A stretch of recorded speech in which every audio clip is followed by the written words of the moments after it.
सारथी। सीधा आपको दिल्ली ले चलते हैं, जहां पर प्रधानमंत्री नरेंद्र मोदी क्या कुछ कह रहे हैं, सुन लेते हैं।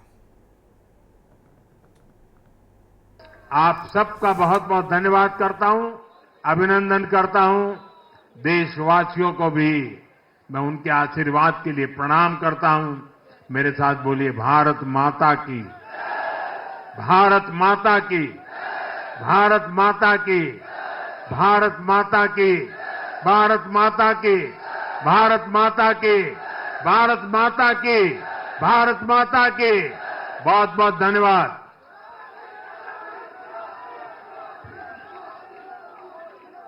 बहुत बहुत धन्यवाद।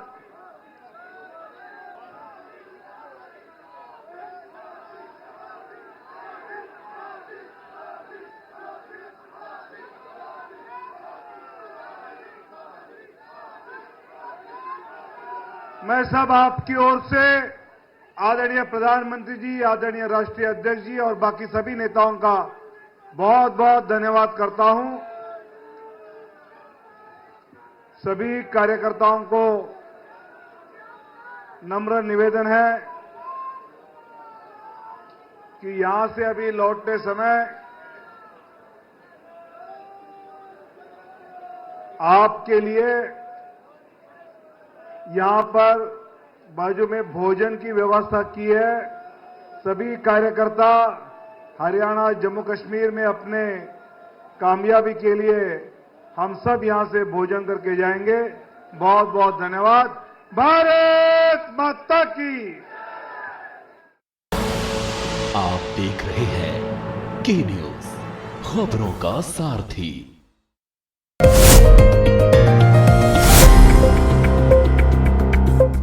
नमस्कार, स्वागत है आपका के न्यूज में। मैं हूं आपके साथ विशाल पंडित। आप देख रहे हैं हमारी खास स्पेशल रिपोर्ट में। आज हम सबसे पहले बात करेंगे बिहार में यूथ फेस की जंग की, वहीं उत्तराखंड में यूसीसी लागू करने को लेकर हो रही तैयारी की। दरअसल यूसीसी की नियमावली बनकर तैयार हो गई है। साथ ही देखेंगे जम्मू कश्मीर में श्रीनगर के मोहम्मद हनीफ की फिरोजी कला को जिंदा रखने की कोशिशों पर। और चलते चलते बात प्रयागराज में शारदीय नवरात्र के मौके पर काली स्वांग परंपरा की, तो चलिए चलते हैं खबरों के विस्तार में।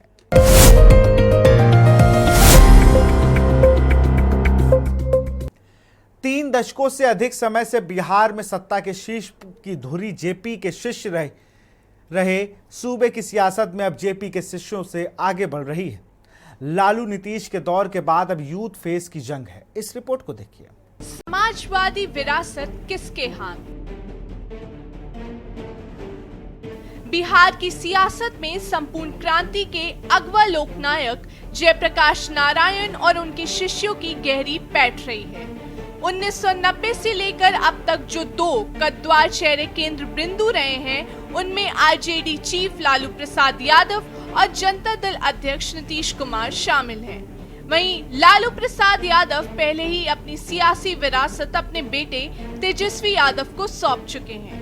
वहीं नीतीश कुमार की उम्र भी 74 साल होने को है।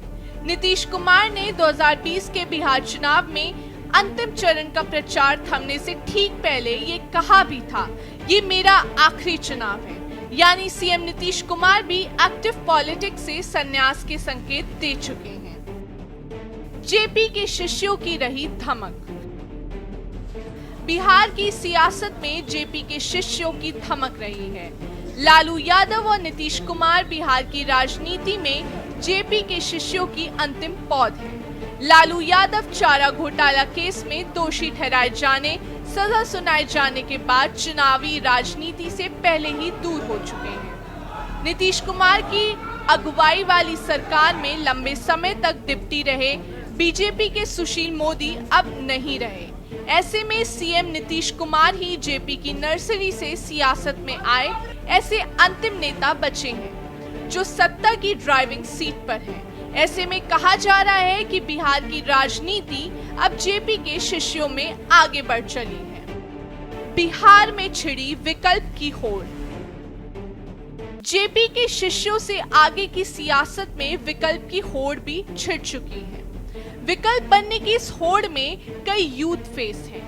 यूथ फेस की इस जंग में लालू यादव के बेटे तेजस्वी यादव से लेकर रामविलास पासवान के पुत्र चिराग पासवान, विकासशील इंसान पार्टी के अध्यक्ष मुकेश सहनी जैसे नाम शामिल हैं। इस त्रिकोणीय लड़ाई में अब चुनाव राजनीतिकार से राजनेता बने प्रशांत किशोर उर्फ पीके की भी एंट्री हो चुकी है। पीके जन स्वराज पार्टी के नाम से दल बनाकर चुनाव मैदान में आ गए हैं और यूथ फेस की ये जंग अब चतुष्कोणीय हो गई है।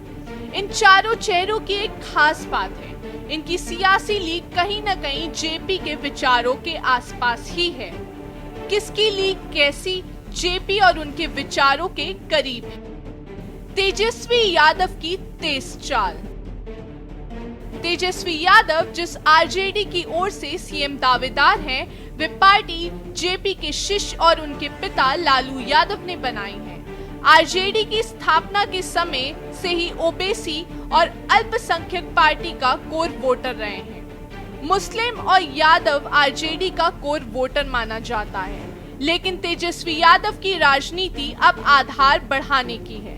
तेजस्वी कहते हैं कि हम एमवाई नहीं, बाप की पार्टी है।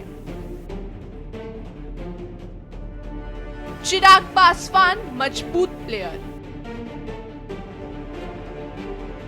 लोक जनशक्ति पार्टी के संस्थापक रामविलास पासवान के पुत्र चिराग पासवान भी जेपी के शिष्यों की छाया के बाद की राजनीति में अपने लिए अवसर तलाश रहे हैं। चिराग की पार्टी दलित पॉलिटिक्स की पिच पर मजबूत प्लेयर मानी जाती है। चिराग के पिता रामविलास पासवान भी बिहार के कद्दावर नेता, लेकिन कभी सरकार का इंजन नहीं बन सके। वे लालू यादव और नीतीश कुमार से सीनियर थे। रामविलास जेपी के आंदोलन में शामिल भी हुए थे, हालांकि वे आपातकाल विरोधी आंदोलन में जेल जरूर गए थे। मुकेश सहनी तलाश रहे जमीन। वहीं मुकेश सहनी पिछड़ा वर्ग की राजनीति करते हैं, निषाद यानी मछुआरा समाज की। उनकी राजनीति का मुख्य मुद्दा मछुआरा समाज के लिए आरक्षण की व्यवस्था है। मुकेश सहनी भी युवा चेहरा हैं। वो सेट डिजाइनर से सियासत में आए हैं। उनकी पार्टी बीजेपी की अनुयायी वाले एनडीए में भी रह चुकी है। 2020 के बिहार चुनाव में मुकेश सहनी की पार्टी के 4 विधायक जीत कर आए थे, जो बाद में बीजेपी में शामिल हो गए थे। वे लोकसभा चुनाव से ठीक पहले आरजेडी की अगुवाई वाले महागठबंधन में शामिल हो गए थे। सियासी लीग पर पीके की पिंगे।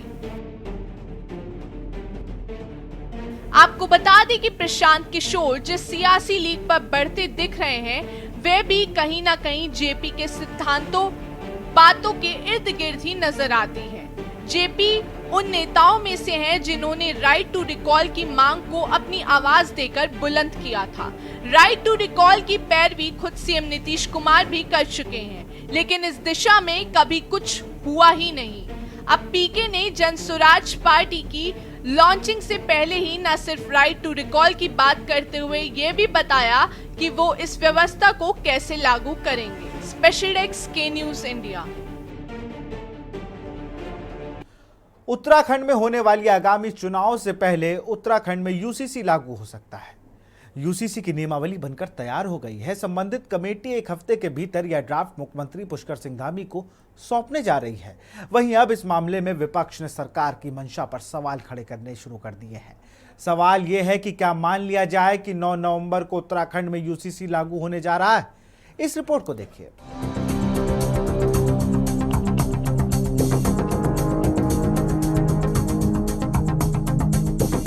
उत्तराखंड की धामी सरकार राज्य की जनता से किए गए अपने सबसे बड़े वादे को पूरा करने जा रही है। जी हां, हम यूसीसी की बात कर रहे हैं। बताया जा रहा है कि यूसीसी की नियमावली बनकर तैयार हो गई है। यूसीसी के लिए गठित की गई कमेटी एक हफ्ते के भीतर यह ड्राफ्ट मुख्यमंत्री पुष्कर सिंह धामी को सौंपने जा रही है। इसके साथ ही यूसीसी से संबंधित वेबसाइट और मोबाइल ऐप भी तैयार कर लिया गया है। इनकी लॉन्चिंग के बाद प्रदेश का कोई भी नागरिक घर बैठे ही अपना पंजीकरण करा सकेगा।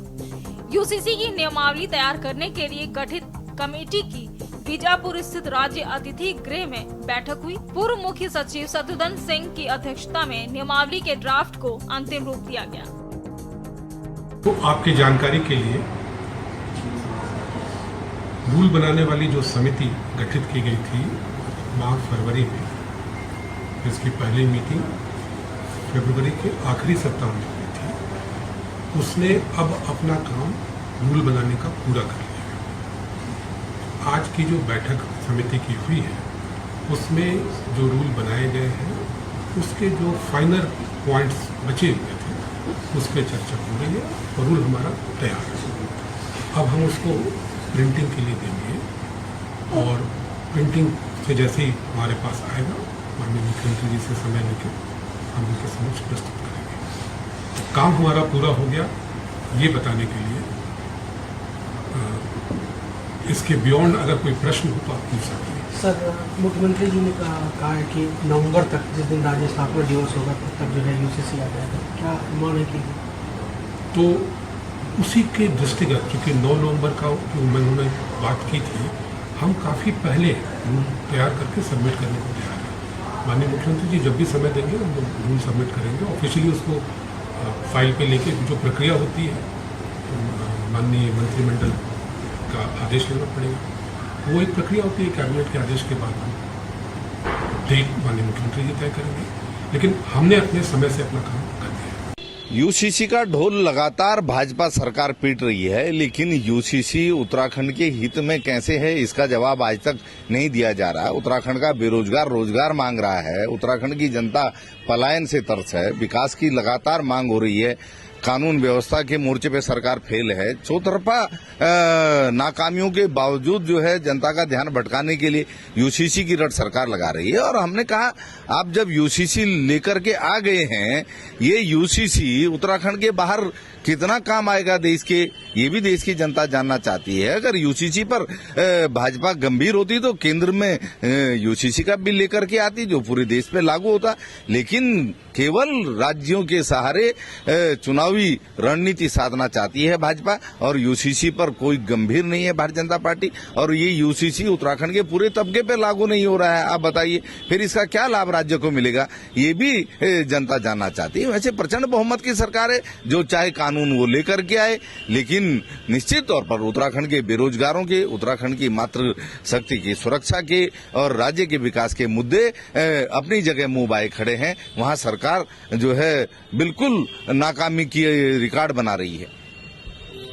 देखिए, वो रटी रटाई बात कह रहे हैं। हमने चुनाव से पहले जनता के बीच में गए थे कि हम यूसीसी लाएंगे, और उत्तराखंड की जनता ने हमको मैंडेट दिया, दूसरी बार सरकार बनाई। हम जनता से किए वादे को पूरा कर रहे हैं। हम यूसीसी के कानून को हमने विधानसभा से पारित किया, उसके बाद राज्यपाल महोदय के यहाँ से उसकी अनुमति मिली और आज उसकी नियमावली भी लगभग तैयार हो गई है। और हमने जैसे जनता से वादा किया है कि हम 9 नवंबर से पहले यूसीसी लागू कर देंगे, हम उसको करने जा रहे थे। जो हमने जनता के सामने जो मुद्दे रखे थे और जिस पर जनता ने मैंडेट देकर हमारी सरकार बनवाई है, तो हम अपने वादों को पूरा कर रहे हैं। और किसी भी सरकार के लिए ये अपने आप में एक बड़ा काम रहता है कि जो भी उसने जनता से वादे किए अपने वादों को पूरा करें। हम अपने वादों पर खरे उतर रहे हैं। जनता की नजरों में हम अपना काम ठीक प्रकार से कर रहे हैं। हम इस बात से कंसर्न हैं। कांग्रेस क्या कहती है वो हमारे लिए बड़ा सब्जेक्ट नहीं है, क्योंकि कांग्रेस तो यूसीसी के विरोध में बोलेगी ही बोलेगी, क्योंकि उनका जो वेस वोटर है वो उसके विरोध में है। आपने कहा कि जो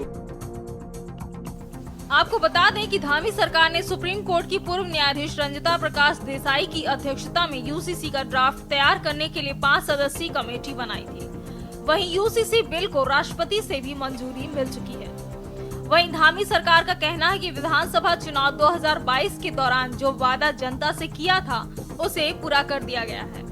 उन्होंने कहा कि समान नागरिक संहिता कानून लागू होने से सभी नागरिकों को समान अधिकार मिलने के साथ ही महिलाओं पर हो रहे उत्पीड़न पर भी लगाम लगेगी। हालांकि विपक्ष यूसीसी को लेकर सीएम धामी पर झूठ फैलाने का आरोप लगा रहे हैं। कि धामी जी केवल जुमलेबाजी करते हैं अपने नेता नरेंद्र मोदी जी की तरह। यूसीसी बना ही कहाँ है उत्तराखंड में? ये मूर्ख बनाने का काम है। यूसीसी बना ही नहीं है। मैं चुनौती देकर के कह रहा हूं, चैलेंज देके कह रहा हूं, यूसीसी बना ही नहीं है। ये बेवकूफ बना रहे हैं। यूसीसी का मतलब क्या होता है? यूनिफॉर्म। यूनिफॉर्म का मतलब क्या होता है? सामान। सामान्य का मतलब क्या होता है? सबके लिए एक समान। तो आपने राज्य के अनुसूचित जनजाति वर्ग को छोड़ दिया तो यूसीसी कैसे हुआ? You are making fool of the people.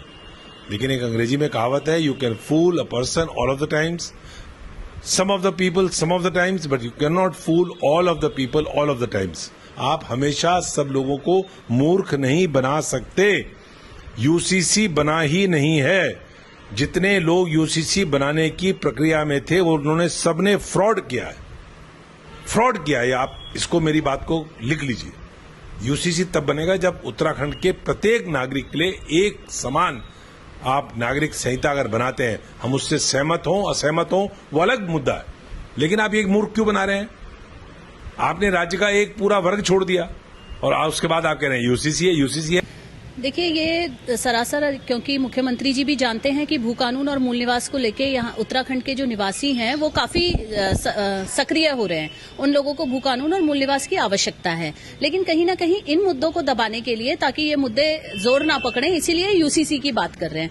अब यूसीसी में तो हम लोगों का नुकसान है। जो मूल निवास 1950 की हम लोग बात कर रहे हैं, अगर यूसीसी आ जाता है तो वो तो पिछले जो 1 साल से आए हुए लोग हैं उनके अधिकारों को, और जो यहाँ के मूल निवासी हैं उनके अधिकारों को बराबर करता है। और दूसरी चीज जो यूसीसी में है, आप लिव इन रिलेशन को लीगल कर रहे हो एक तरह से। आप ये देखिए कि आपने बोला कि लिव इन रिलेशन में रह सकते हैं अगर आप रजिस्ट्रेशन करोगे, तो आप इस देवभूमि में किस तरह का कल्चर लाना चाहते हो? सबसे पहली बात तो आपको लिव इन रिलेशन की बात ही नहीं करनी चाहिए थी, लेकिन यूसीसी के अंदर इस तरह के कई पॉइंट्स हैं जो इन्होंने इन्वॉल्व किए हैं। ये लोग बात करते हैं कि इनमें से कुछ उनको जो जनजाति हैं उनको छोड़ा गया है, वो इसके अंदर इन्वॉल्व नहीं है। तो ये किस प्रकार का सामान्य नागरिक संहिता हुई? ये तो कहीं से भी सामान्य नागरिक संहिता नहीं हुई। दूसरी चीज, हम उत्तराखंड के जो निवासी हैं, आप यहाँ पे देखेंगे कि 80% से ज्यादा तो हिंदू जनजाति है, मतलब हिंदू जो लोग हैं वो रह रहे हैं। और अगर हिंदू लोग रह रहे हैं और जो उनकी आवश्यकता है मूल निवास और भू कानून, उस पे आप बिल्कुल बात नहीं कर रहे हो। जनता जो है सड़कों पे बैठी हुई है कि हमें भू कानून और मूल निवास लेके आओ। किस प्रकार की संवेदनशीलता आप इस राज्य के लोगों के लिए दिखा रहे हो?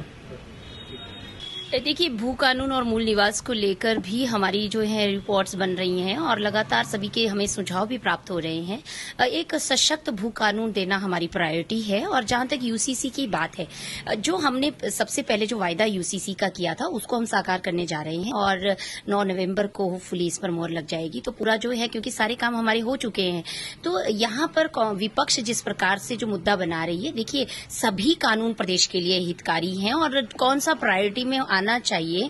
अब 25 वर्षों से जो इतने लंबित कार्य पड़े हुए थे उनको धामी जी मोहर लगा रहे हैं। सभी कानून धामी जी क्यों बना रहे हैं? क्या इनकी जिम्मेदारी नहीं थी जब ये सरकारों में थे? तो यहाँ पे कौन सी चीज पहले आनी चाहिए, कौन सी बाद में आनी चाहिए, मुद्दा ये नहीं है। मुद्दा ये है कि सबसे ज्यादा जरूरत प्रदेश को किस चीज की है। और क्योंकि भू कानून जो है वो बहुत सारे अभी संशोधन उसमें लगातार चल रहे हैं, लगातार लोगों के हमें सुझाव प्राप्त हो रहे हैं और सभी बुद्धिजीवियों के सुझावों के अकॉर्डिंग और जनता के अकॉर्डिंग हम भू कानून बनाने जा रहे हैं। तो उस दिशा में भी हम मजबूती से बढ़ रहे हैं। कुल मिलाकर उत्तराखंड की धामी सरकार यूसीसी को लागू करने की दिशा में आगे बढ़ रही है। हालांकि कांग्रेस पूरी तरह से यूसीसी को सिरे से खारिज कर सरकार पर झूठ फैलाने का आरोप लगा रही है। सवाल ये है कि क्या मान लिया जाए कि धामी सरकार 9 नवंबर को राज्य में यूसीसी को लागू करने जा रही है?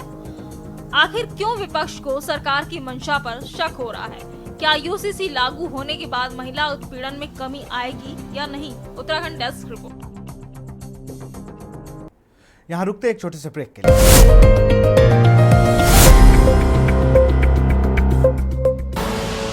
आप देख रहे हैं के न्यूज खबरों।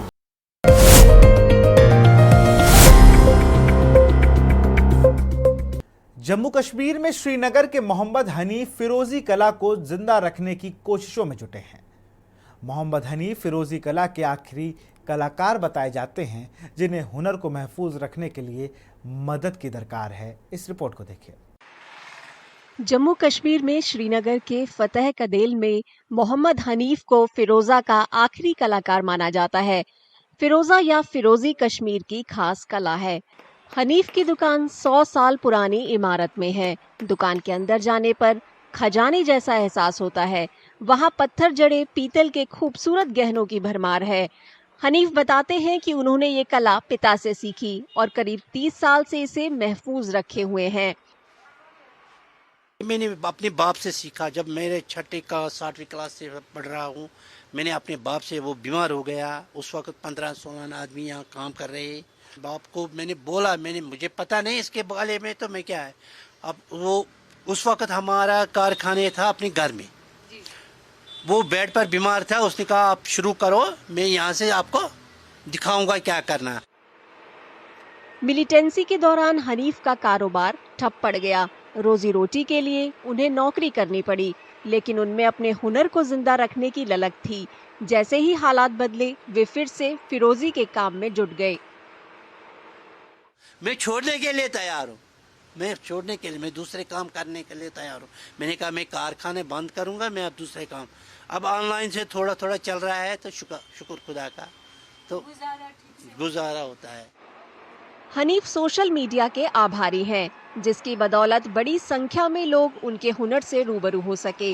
उन्होंने बताया कि सोशल मीडिया पर ऑनलाइन प्रचार से खरीदार फिर से उनके साथ जुड़ गए। जो मीडिया के थ्रू से इसको थोड़ा ये हो गया, पब्लिसिटी हो गई उसके थ्रू से, और ऑनलाइन जो काम हो गया वो ऑनलाइन उसी की वजह से हो गया, जब मीडिया ने ये इसको थोड़ी पब्लिसिटी की, तभी हो गया ऑनलाइन। ये जब से मेरा आप मीडिया वालों ने जब से ये वीडियो ये शूटिंग उठाया, तब से यहाँ के कश्मीरी लड़कियों को भी पता चला ये क्या चीज़ है। तब से मैं फिर बहुत से लोग लड़कियों ने, बहुत से आदमियों ने फ़ोन किया, मैंने कहा हमें ये नेकलेस अगर देंगे आप कैसे करेंगे। हनीफ के बुलंद इरादों, धीरज और हुनर ने उन्हें ब्रिटेन और अमेरिका जैसे देशों के खरीदारों से भी जोड़ा। हनीफ बताते हैं कि अब तक उन्हें जम्मू कश्मीर सरकार से कोई सहयोग नहीं मिला है, फिर भी उन्हें उम्मीद है कि एक न एक दिन उन्हें फिरोजा कला को महफूज रखने में जरूर प्रोत्साहन मिलेगा। उत्तर प्रदेश के प्रयागराज में शारदीय नवरात्र के मौके पर काली स्वांग परंपरा के तहत खूबसूरत नज़ारे देखने को मिल रहे हैं। हर साल देश विदेश से श्रद्धालु इस अनूठी परंपरा को देखने आते हैं। इस दौरान मां काली की वेशभूषा में कलाकार खोपड़ियों जैसी माला पहनकर सड़कों पर उतरते हैं। इस रिपोर्ट को देखिए। संगम नगरी प्रयागराज में शारदीय नवरात्र के मौके पर काली स्वांग परंपरा के तहत खूबसूरत नजारा देखने को मिला। हर साल देश विदेश से श्रद्धालु इस अनूठी परंपरा को देखने आते हैं। इस दौरान मां काली की वेशभूषा में कलाकार खोपड़ियों जैसी माला पहन सड़कों पर उतरते हैं। कहा जाता है कि ये रिवाज 200 साल से चला आ रहा है।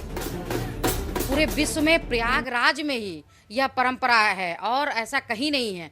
और मैं तो कहती हूँ कि विदेशों से भी लोग यहाँ आते हैं माँ काली का रौद्र रूप देखने के लिए, उनका प्राकट्य देखने के लिए। और जिस समय माँ काली की पूजा अर्चना की जाती है, जिस समय वो उनके ऊपर माँ काली की सवारी आती है, वास्तव में लगता है कि साक्षात माँ काली हम सबके सामने प्रकट हुई हैं, खड़ी हैं और हम सबको दर्शन दे रही हैं। 200 वर्षों से अधिक से ये परंपरा चली आ रही है, ऐसा बताते हैं पूर्वज लोग, और जो अभी वर्तमान में है लोग, वरिष्ठ लोग बताते हैं कि 200 वर्षों से अधिक ये परंपरा चली आ रही है। पूर्व से प्रकट होती हैं, साथ में भुजाली, खप्पर, आरती उनकी होती है और बराबर वो 3 दिन दारागंज में, प्रयागराज में भव्य अपना लीला दिखाते हुए शरणार्थियों को, दर्शनार्थियों को, भक्तों को दर्शन देती हैं। ये परंपरा ये 200 वर्ष पुरानी परंपरा है प्रयागराज की। इस अनोखी परंपरा के लिए कलाकारों का सिलेक्शन प्रोसेस 6 महीने पहले शुरू हो जाता है। इसमें कलाकारों का सिलेक्शन करने के साथ उन्हें ट्रेनिंग भी दी जाती है। पात्र बनने के लिए कम से कम हमें 2 से 3 महीने पहले तैयारी करनी पड़ती है, मेहनत करना पड़ता है, रनिंग, फिजिकल वगैरह। और उसके बाद बनने के बाद कमेटी चयन करती है, चयन करने के बाद पात्र काली माँ का रूप धारण करते हैं। फिर उसके बाद जहाँ से श्रृंगार होता है वहाँ से बख्शी मुहानी समाप्ति होती है। ये लगभग 5 दिन कार्यक्रम चलता है, नवरात्र के 5 दिन। कितने साल से निभा रहे हैं आप? मैं तो अभी 3 साल, ये 4 साल से निभा रहा हूँ। प्रयागराज में इसे काली स्वांग के नाम से जाना जाता है। काली स्वांग में मां सीता काली के परिधान में मर्यादा पुरुषोत्तम रामचंद्र के रथ के आगे भुजाली लेकर चलती हैं। इस दौरान खरदूषण वध किया जाता है। खरदूषण नाम के राक्षसों के वध का जिक्र पौराणिक कथाओं में भी मिलता है। तो फिलहाल स्पेशल रिपोर्ट में इतना ही। देखते रहिए के न्यूज इंडिया। नमस्कार।